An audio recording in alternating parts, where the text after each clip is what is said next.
नमस्कार। मानव मन में उद्भूत विचारों को अभिव्यक्त करने का सशक्त माध्यम है भाषा। भाषा का सच्चा प्रयोग या भाषा के प्रयोग के संबंध में भाषा के प्रयोग में अनेक त्रुटियां आ जाती है। उस त्रुटि निवारण के लिए व्याकरण की सहायता लेते हैं। व्याकरण की परिभाषा इस प्रकार है, देखिए, व्याकरण वो शास्त्र या विद्या है जिसके द्वारा किसी भी भाषा के वर्णों, शब्दों और वाक्यों के शुद्ध स्वरूपों एवं शुद्ध प्रयोगों का विशद ज्ञान प्राप्त कराया जाता है। आज इस सत्र में हम सर्वनाम की ओर जा रहे हैं। सर्वनाम क्या है? सर्वनाम वो विकारी शब्द है जो संज्ञा के बदले प्रयुक्त करते हैं। सर्वनाम के 6 प्रकार हैं। एक है पुरुषवाचक, निजवाचक, निश्चयवाचक, अनिश्चयवाचक, संबंधवाचक एवं प्रश्नवाचक। सर्वनाम के 6 प्रकार है।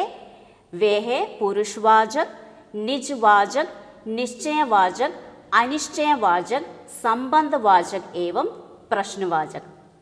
अब पुरुषवाचक की ओर देखते हैं। पुरुषवाचक माने क्या है?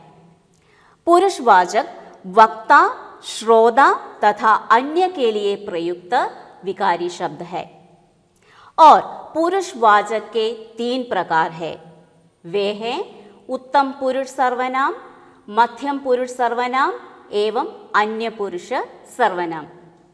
उत्तम पुरुष सर्वनाम क्या है?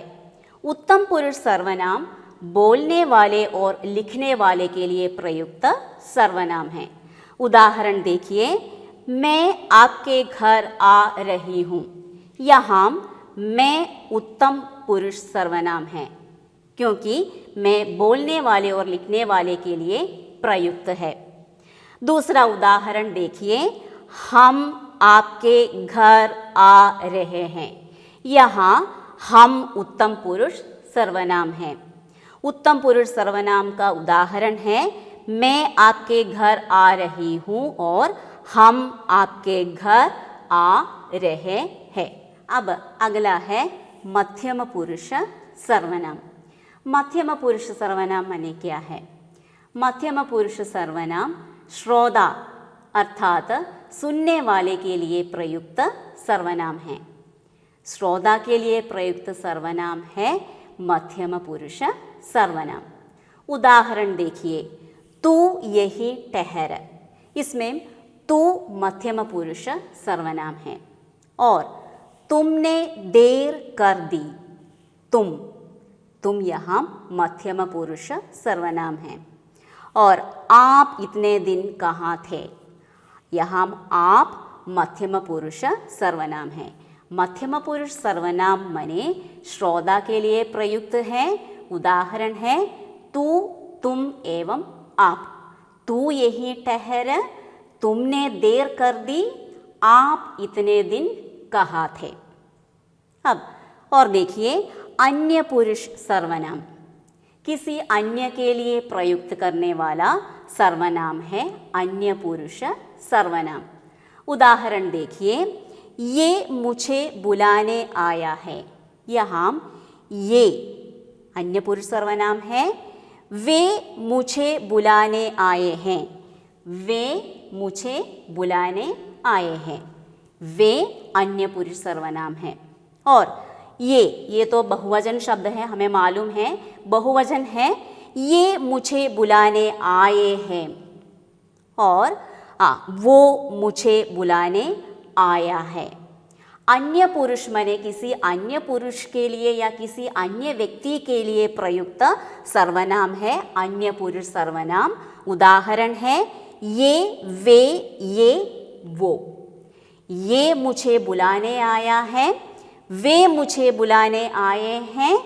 ये मुझे बुलाने आए हैं। वो मुझे बुलाने आया है। इतना है अन्य पुरुष सर्वनाम। अब आगे देखिए, निजवाचक सर्वनाम। निजवाचक सर्वनाम माने क्या है? निजवाचक माने अपनत्व का या अपने स्वत्व का बोध कराने वाला सर्वनाम है निजवाचक सर्वनाम। उदाहरण देखिए, मैं आप यहाँ काम करूँगा अपने स्वत्व का बोध कराता है, यानी कि मैं खुद कुछ काम कर रही हूँ या मैं अपने आप कुछ काम कर रही हूँ। देखिए, मैं आप यहाँ काम करूँगा, मैं स्वयं ये काम करूँगी, और वो अपने आप चला गया, वो अपने आप चला गया। इतना है निजवाचक सर्वनाम। निजवाचक सर्वनाम माने अपनत्व का बोध या स्वत्व का बोध कराने वाला सर्वनाम है निजवाचक सर्वनाम। उदाहरण, मैं आप, मैं स्वयं, वो अपने आप। मैं आप यहाँ काम करूँगा, मैं स्वयं ये काम करूँगी, वो अपने आप चला गया।